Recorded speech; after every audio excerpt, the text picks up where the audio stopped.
नमस्कार सबैजनालाई। म यस गाउँकै बासिन्दा हुँ।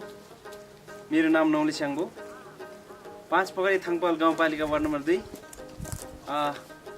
यो 2072 सालको महाभूकम्पले लथालिङ्ग बनाएको अवस्थामा पुनर्निर्माणको छोटो भिडियो हामी टिम मिलेर बनाएका छौँ। दर्शकहरूले मन पराइदिनुहुन्छ भन्ने आशा गर्दछु। नमस्कार, म चाहिँ शुभ तामाङ। हामीले यो सानो गाउँको यस्तो बिरुवा सिजनको हाम्रो सबै साथीभाइहरू टिम मिलेर तपाईँले दिदीबहिनीहरूले मन पर्नुहुन्छ होला मेरो अनुरोध गर्दछु। नमस्कार, मेरो नाम बिमबहादुर शर्मा हो। म यहीँको बासिन्दा हुँ। सबैजनालाई नमस्कार छ मेरो तर्फबाट। नमस्कार, मेरो नाम चाहिँ अञ्जली लामा हो। म त यही गाउँको बासिन्दा हो। अनि हामी 4 जना टिम मिलेर एउटा सानो भिडियो बनाएको।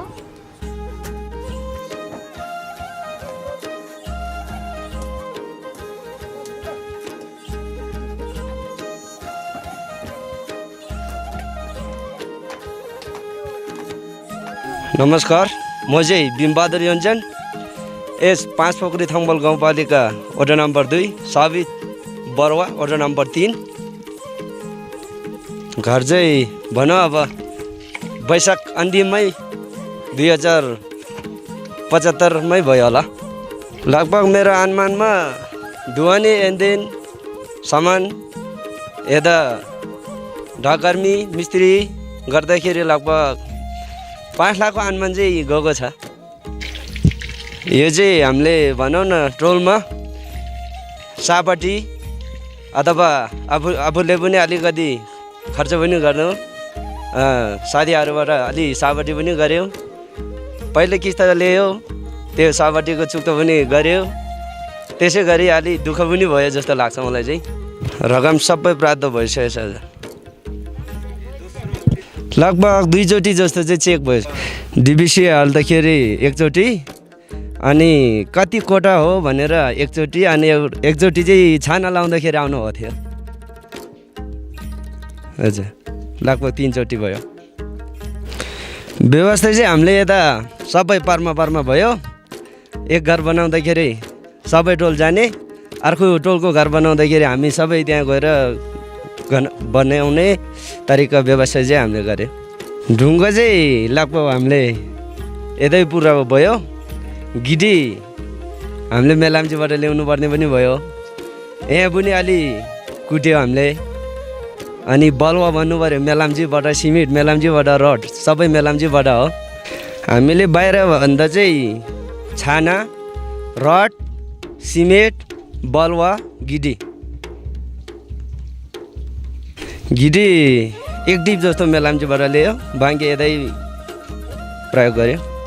काठ हामीले लगभग यताकै आरवाला हो, आरवालाले गर्ने काम हो सबै। समस्या भन्नाले चाहिँ हामीले समस्या भनेको पनि पैसा नै हो मेन कुरा।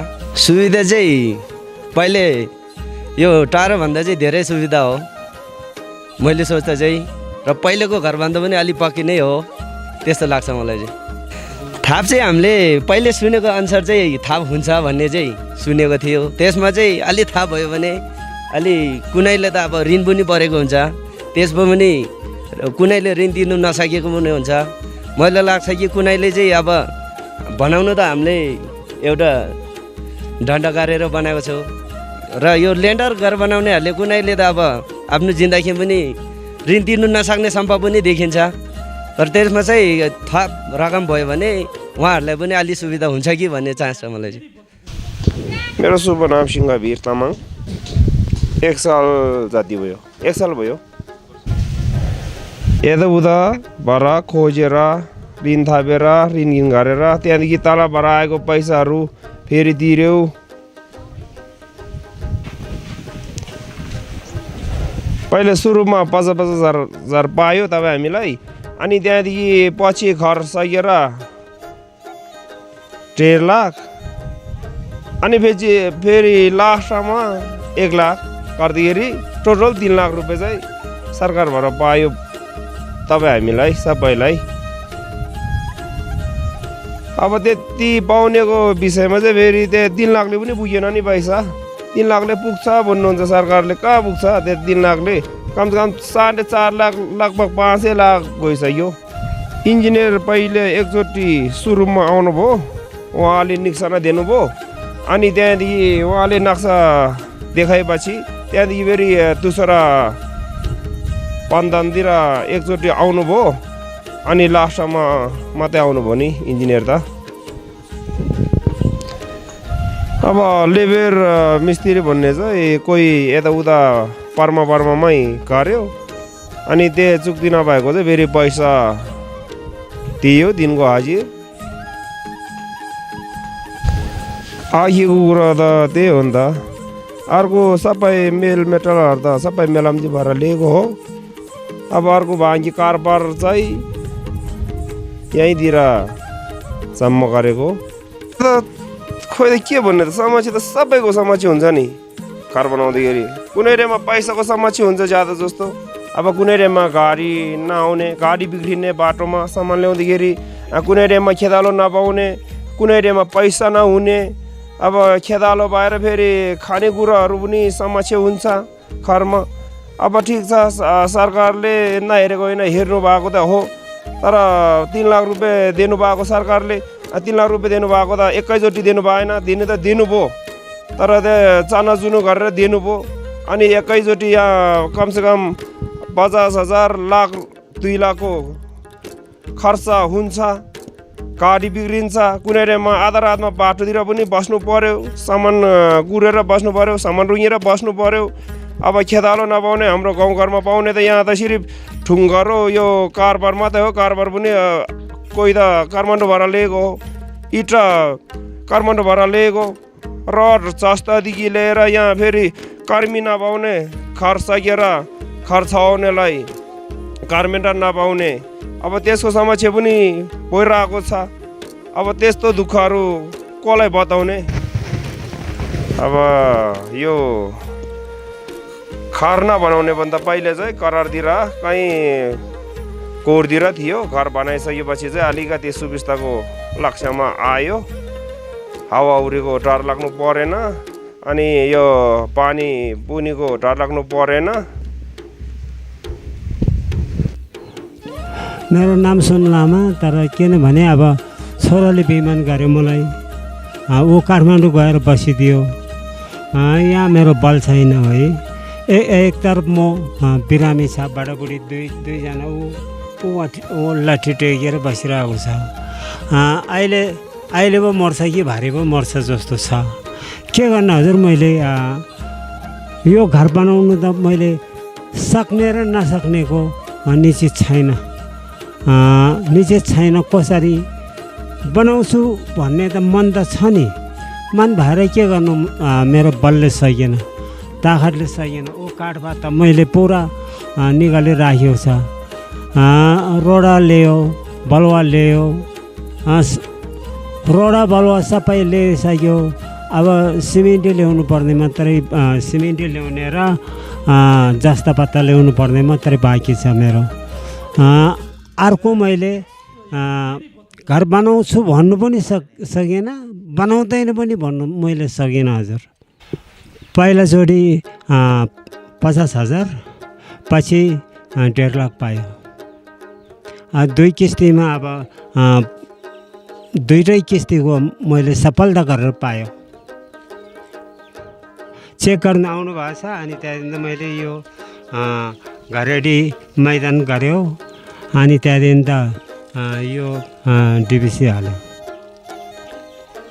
वडा नम्बर 2 गाउँपालिका, कहाँ थाङपाल गाउँपालिका, वडा नम्बर 2। मेरो नाम मुइया बिका हो। यो घर बनाउँदाखेरि 4 लाख जस्तो लाग्यो हजुर। अब काम गर्ने मान्छेहरू अब ठेक्का दिएको हो हामीले, अनि सबै अब सामान त उता मिलाम्चीबाट मात्रै ल्याएको होइन, जस्ताहरू त्यस्तो ल्याइयो र काठपात चाहिँ यही कर्मीहरूले बनाउनु भएको ठेक्का दिएको हजुर। अब पहिलो किता चाहिँ 50,000 पाइयो, पछि दोस्रो कितामा 1.5 लाख आयो, अनि पछि फेरि 1 लाख हो कि जम्मा 3 लाख भयो। घरमा इन्जिनियरहरू पनि जाँच गर्न आउनु भएको थियो। एकचोटि अब यो डिबिसी हाल्दाखेरि आउनुभयो, एकखेप घरहरू सकिसकेपछि फेरि एकखेप गर्दाखेरि त 2 खेप त आउनुभयो त इन्जिनियर। मेरो घर ठेक्कामा दिएको हो, काम गर्ने चाहिँ हाम्रै गाउँघरकै कर्मीहरू हुनुभएको छ। अब यो आफ्नो घर बनाउँदाखेरि अब अलि ऋण खोज्यो, त्यहाँबाट त्यतिले पुगेन र फेरि त्यो तलबाट आएको त्यही ऋण तिर्यो अलिअलि। अब पहिला टरमा बसेका थियौँ, अहिले त अब यो घर बनाएपछि अब यो घरमा बस्दा चाहिँ अलिकति पहिला चिसो हुन्थ्यो हामीलाई, जस्ताको हावा र चिसो लाग्थ्यो। अहिले चाहिँ यो नयाँ घरमा बसिसकेपछि चाहिँ अलिकति हामीलाई तातो न्यानो भएको छ, सुविस्ता त्यति छ। अब यो घरको लागि चाहिँ पहिला अब सडे सिमेन्टी पाउने चाहिँ घर अलि अघि न पछि असोजमा बनाउनु भयो, त्यसो भएर चाहिँ हामीले सडे सिमेन्टी पनि पाइएन। घर सकिसकेछ भनेर यति बालुवा र सिमेन्टी पाइदिएदेखि यति प्लास्टर गर्ने थियो भन्ने एउटा आशा छ मलाई। अब सबैको घर बन्यो, सबैको अब यो चिसोमा बस्दा तातो न्यानो सबैजना बस्न पाऊँ भन्ने चाहिँ एउटा आशा छ। नमस्कार, मेरो नाम सरस्वती बिका, 5 पोखरी थाङपाल गाउँपालिका वार्ड नम्बर 3 बरुवा गाविस। अब पहिलो किस्ता चाहिँ सरकारले दिएकोमा यताउता घर खर्च चलाउँदामै सिद्धियो भूकम्प पछिको भन्ने कुरा। अनि के अरे सिआरसी संस्थाले दिएकोमा चाहिँ हामीले डिबिसी हालेका छौँ। अनि त्यहाँभन्दा पछिको चाहिँ दोस्रो किस्ता आए पछाडि सुरु गर्छौँ भन्ने सोच छ। अब पैसा छैन, दोस्रो किस्ता नआउन्जेलसम्म चाहिँ अब त्यतिकै हुन्छ। दोस्रो किस्ता आइसके पछाडि अब हामी बनाउन सक्छौँ। यसको लागि अब सिमेन्टी रडहरू बालुवा सबै किन्नुपर्छ, इँटाहरू पनि अब ऋण खोज्दाखेरि कहीँ पनि पाइँदैन। त्यसैले दोस्रो किस्ता आइसके पछाडि चाहिँ हामी सुरु गर्छौँ घर बनाउनलाई। अब अरू कुरा चाहिँ अब सरकारले पैसा अलिक चाँडै नै दिएदेखि चाँडै बनाउन सकिन्थ्यो र 3 लाखले मात्रै पनि पुग्दैन। सबैको घर बनाउँदाखेरि 4-5 लाख 5-6 लाख लाग्छ भन्छन्, तर 3 लाखले मात्रै सकिँदो रहेछ घर बनाउनलाई। अब सामान पनि सबै त्यस्तै महँगो छ, कसरी बनाउने होला हामीले त घर त्यतिलाई नपुग्ला जस्तो छ। यसो गर्दाखेरि यति नै अब सबैभन्दा चाँडो पैसा चाहिँ अलि अगाडि नै दिएदेखि घर बनाउन सुरु हुन्थ्यो। कति बस्नु जस्ताको टरोमा राम्रोसँग घर बनाउन पाएदेखि अब घरमा बस्न पाइन्थ्यो। बच्चाहरू छन्, यस्तै हो। अब बर्खा फेरि नागिसक्यो भने अलिक गाह्रो हुन्छ यस्तो बर्खामा बस्नलाई। यस्तो टरोको बेलामा भलबाढी पर्छ, अलि अगाडि नै पैसा दिएदेखि चाँडै हामीले घर ठहराउने थियौँ। पैसा पनि अलिक थप गर्नु पर्यो। हामी भूकम्प पीडितहरूलाई चाहिँ अलि सामान सस्तोमा दिनुभएको भए हामीलाई अलिक सजिलो हुन्थ्यो, राम्रो गरी बनाउन सकिन्थ्यो। सरकारले यो व्यवस्था मिलाइदिएदेखि हुने थियो। लासो क्या बोल्ला आसेम चराङबाट के नेपालीले भन्नु मिल्छ कि तामाङ भाषाले? मेरो नाम फेन्देस्याङ, म सानो फर्निचर राखेको छ, के भएर मैले घर बनाउनु सकिनँ। साथीभाइलाई सहयोग गर्दाखेरि मेरो भनौँ पहिल्यै जस्तो भइसक्यो। अब यो अब दोस्रो किस्ता पाउनुको लागि म घर बनाउनलाई तयारी छु।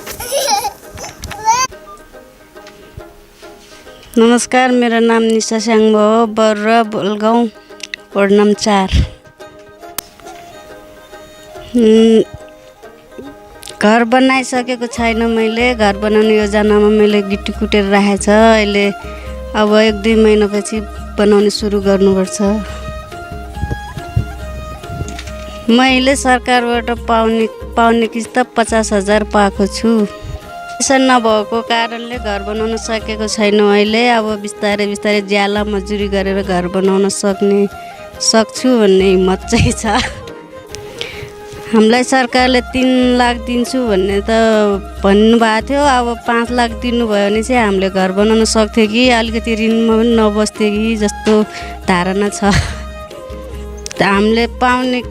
हामीले पाउने किस्ता चाहिँ अलि छिटो अलि 1 महिनामै पाएको भए हामीले घर बनाउन सक्थ्यो छिटै। तर अब यो पैसा पाएको छैन, त्यही भएर हामीले घर बनाउन सकेको छैन अहिले। नमस्कार, राम लामाले भन्दैछु र यो घर बनाएर पहिलो किस्ता 50,000 पायो। त्यो पनि अलिकति सहायता भयो। फेरि दोस्रो किस्ता 1.5 लाख पायो, त्यो पनि अलिकति उपरे सायद राम्रो भयो। तेस्रो किस्तामा 1.5 लाख पायो, 3 लाख पुरा भयो। पोहोर मैले कार्तिकदेखि सुरु गरेको थियो, जेठ महिना मैले खतम भयो। कति महिना भयो? कार्तिक मङ्सिर पुस माघ फागुन चैत वैशाख जेठ 4-5 महिना 6 महिना लागेछ, त्यतिखेर खतम भयो। अब मेरो किस्ता जति सबै पुरा भयो। यसको घर बनाउँदाखेरि मेरो खर्च कति गएछ भन्ने कुरा, मेरो हिसाब किताब गर्दाखेरि सरिया बलुवा इन्जिन गर्दाखेरि कति हिसाब गएछ भन्ने कुरा। अब चलो सरकारको कुरो गरौँ, 16 लाख जति गएछ। मैले यो खर्च अब तपाईँले सोध्नुहुन्छ होला, सरकारले अब सोध्नुहुन्छ कि अब कतैबाट योले पैसा कतैबाट कमाएछ भन्नुहुन्छ होला। मैले ऋण काटेर, अब ऋण तिर्नुपर्छ, इन्डियाबाट ऋण काटेर, कोही नेपालबाट ऋण काटेर मैले 16 लाख पुरा गरेर मैले घर बनायो। इन्जिनियरले नापजाप गरेर हामीले खुट्टी लगाएको हो। बनी परेपछि सरिया भनौँ अब मेलामिचीबाट आउनु पऱ्यो। त्यसमा फेरि गाडीतिर पनि जाने इन्जिन त्यसले छेउ पनि भ्याएन, फेरि अब बलुवा तलैबाट ल्याउनु पऱ्यो। अब 26,000 टिपमा अब गरिबले के गर्न सक्छ? अब यो घर बनाएर मात्रै नहुँदो रहेछ, अब ढुङ्गाको समस्या हुँदो रहेछ। अब मान्छेले कति बोक्ने? अब टाढोबाट गाडी बाटो छैन, गाडीबाट पनि गाडीको बाटो पनि छैन। त्यस कारणले ढुङ्गा मान्छेले बोक्दा धेरै हुँदो रहेछ। फेरि जस्तो कि रड ल्याउनु पऱ्यो, अब तलबाट ल्याउनु पऱ्यो, जहाँ पनि ल्याउनु पऱ्यो। अब त्यसमा समस्या, अब तपाईँहरूले बुझ्नुभएको कुरा हो, समस्या धेरै थियो। अब यो समस्या किन बताउने, अब तपाईँहरूले थाहा हुनुहुँदैछ। भनेपछि सरकारले मद्दत गर्नुहुँदाखेरि, किनभने टाढोमा भन्दा सजिलो सुत्नेमा न्यानो चाहिँ सरकारले जस्तो आदेश दिनुहुन्छ त्यही घर बनायो, त्यसैमै राम्रो लाग्छ। अब के भन्ने, अब अर्को कुरा यति। मेरो नाम लक्पा स्याङ्बो हो होइन, तर यसमा मैले पहिला किस्ता त 50,000 पाएँ। बनाउनु नसकेको कारण किनभनेदेखि मेरो भूकम्पले गर्दाखेरि बुढी पनि बित्यो। त्यहाँबाट दुसरा के भयो भनेदेखि छोराहरू विदेश थिए। विदेश भन्दाले इन्डियामा थिएँ, विदेश भन्दाखेरि बाहिर हुन्छ होइन। इन्डियामा थिएँ, इन्डियामा हुँदाखेरि घरमा म एक्लै हुँदाखेरि मैले केही पनि बनाउनु सकेन। अब गरिबको छोरा, हिजो बाजे जुजु बाजेदेखि नै गरिब, बाउ पनि गरिब, म पनि गरिब। अब एउटा सायद दिने मलाई एउटा बुढी थिए, त्यो पनि बित्यो। किनभने अब घरमा जग हालौँ भन्ने आशा चाहिँ मेरो पनि छु। अब यस्तो हो कि किनकि अब सरकारबाट 5 वर्षभित्र चाहिँ घर बनाउनु 3 वर्ष भन्नुभएको थियो कि त्यसबाट हामीले चाहिँ सोचेको छ कि किन अझै त्यसमा थाहा पाउँछ कि भन्ने आशा चाहिँ हाम्रो पनि छ। तर पनि एउटा कुरो, किन पहिला त भन्नुभएको थियो कि सरकारले 5-10 लाख भन्नुभएको थियो, अहिले घटेर कति गयो, कति जाँदाखेरि अहिले जनतालाई यसरी पाएको छ कि 50,000, 1.5 लाख, 1 लाख गर्दाखेरि 3 लाख भन्नुभएको छ सरकारले। तर किन यसमा चाहिँ हामीलाई पनि एउटा सरकारले पनि एउटा समस्या चाहिँ हामीलाई हेर्नु भए भने हामीलाई पनि यति आशा छौँ। मेरो परिचय बोलगाउँ, थङ्गल गाउँपालिका वार्ड नम्बर 2 बोलगाउँ, स्याङ्बो तामाङ। मेरो घर बनाएको अब 2 वर्ष भयो। सानो एउटा टोइलेट गरिदिए, 2टा सानो कमरा 2टा छ भन्नु पऱ्यो। अनि त्यसमा चाहिँ कति भयो भने 4,80,000 खर्च गएको थियो। अनि पहिला 5,000 सरकारले दिनुभयो, त्यस पछाडि 1.5 लाख, अनि त्यसपछि अन्तिम 1 लाख, तेस्रो किस्ता। दिनुभयो। इन्जिनियरहरू सबै आउनुभयो, जाँच गर्नुभयो, चेक गर्नुभयो। 3 मिटर के अरे गहिरो खनेर जग हाल्नुपर्ने रहेछ, भ्रम हाल्नुपर्ने रहेछ, त्यसो पनि गऱ्यो। सबै चेक पनि गर्नुभयो।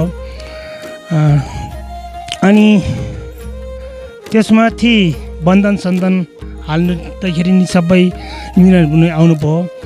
आउनुहुँदाखेरि सबै चेक गर्नुभयो। अनि माथि के अरे छाउँदाखेरि नि आउनुभयो, छायो। अलिकति भलाउ आउने ठाउँ पनि थिएन, केही थिएन। सबै अब भलाउ लिनु पऱ्यो मेलम्चीबाट, सिमेन्ट लिनु पऱ्यो मेलम्चीबाट, रड ल्याउनु पऱ्यो मेलम्चीबाट नै हो। इँटा ल्यायो के अरे पाछलबाट, ढुङ्गा र काठ चाहिँ यो गाउँबाटै उत्तोलन गरेको हो। टाढामा बस्नुभन्दा त अब यो गरौँमा बस्नु पाउने त अब धेरै अब देउताको थानमा देउताको अब छेउमा गएको जस्तो नै भयो नि। अब पहिलाको टाढामा बस्ने भन्दा त अहिले अलिकति स्वर्गमा बसेको जस्तो लागिरहेको छ। अब हो सरकारले 3 लाख त दिनुभयो, त्यसमाथि 2 लाख जस्तो थापेर दिनुभयो भने त्यो ऋण सिन अलिकति चुक्ति हुन्थ्यो। नमस्कार, मेरो नाम राजीव लप्जन, घर मेरो सिन्धुपाल्चोक बराबर गाविस वार्ड नम्बर 4 बोलगाउँ हो। ठिक छ। मेरो घर अब यो भर्खर धामाधाम अब निर्माण के अरे लेन्डर हाल्नको लागि भोलिको लागि अब भोलितिर पनि हाल्नु सक्छ होला सायद। आज धामाधाम बनाउँदैछ। अन्त यो त यहाँ साथी सबैजना साथीहरू काम गर्दैछन्। अब भोलिदेखि चाहिँ यस्तै ढालन हाल्नु सक्छ होला।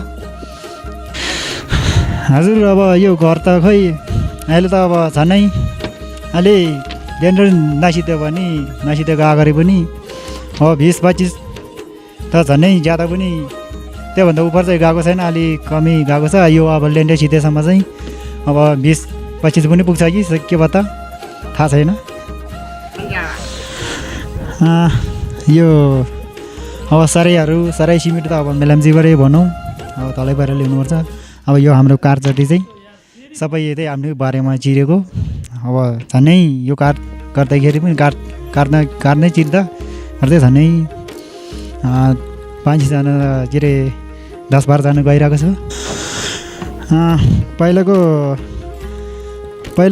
50,000 पहिल्यै ल्याएको थियो। अनि अस्ति मैले ल्यायो। अब यो बाँकी अब तेस्रो लास्टको चाहिँ बाँकी नै छ। अब त्यो चाहिँ यो ढालन हालेपछि सिद्धेपछि ल्याउँला। यो घर बनाउँदाखेरि इन्जिनियरहरू त अब यो पहिलोचोटिमा त आउनुभएको थियो। अनि दोस्रो पालोमा अस्ति 1 दिन मात्रै आएर जानुभयो। अनि ठिकै भएछ भन्ने कुरा उहाँले भनिराख्नुभयो। मेरो घर बनाउँदाखेरि त अब यस्तै हो। अब हाम्रो त यहाँ गाउँमा त एउटा मान्छे सबाउनु भएपछि अब उहाँले खेताला खोजेर ल्याउनु भयो। अनि त्यस कारणले हामीले उहाँलाई मानेर उहाँले यस्तै घर बनाइ दिनुभयो। अनि त्यस कारणले हामीले बनाउँदैछौँ। हामीले ढुङ्गाको त अब चाहिँ गर्नु सकिनँ। र त्यसपछि हामीले भित्रका त इटेल ल्याउनु पर्ला भनेर इटेल तल काठमाडौँबाट ल्याएको हो। अनि त्यस कारणबाट सिमेन्टी पनि तलैबाट भनौँ। अब बलाउ पनि अब मेलम्चीबाटदेखि ल्याउनुपर्छ। जब पहिला हाम्रो सरकारले दिएको छ अब 3 लाख रुपियाँ दिनुभएको छ। र त्यस कारणले पनि नपुग्ला भनेर हामीले यहाँ गाउँमा ऋण खोजेर अब खोजी गर्दा पनि हामी बनाउँदैछौँ। अझै पनि यो माथि पनि 3 लाखभन्दा माथि पनि अब त्यसमाथि पनि फेरि पनि साढे उस्तै अब भनौँ 2-3 लाख पनि अझै पनि कतैबाट हेर्नु थाप्नुहुन्छ सक्नुहुन्छ भने थाप्नु पायो भने अब हामीले पनि कस्तो राम्रो हुन्थ्यो भन्ने जस्तो लाग्छ मेरो मनमा चाहिँ।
कतिजना दिनु हो र भने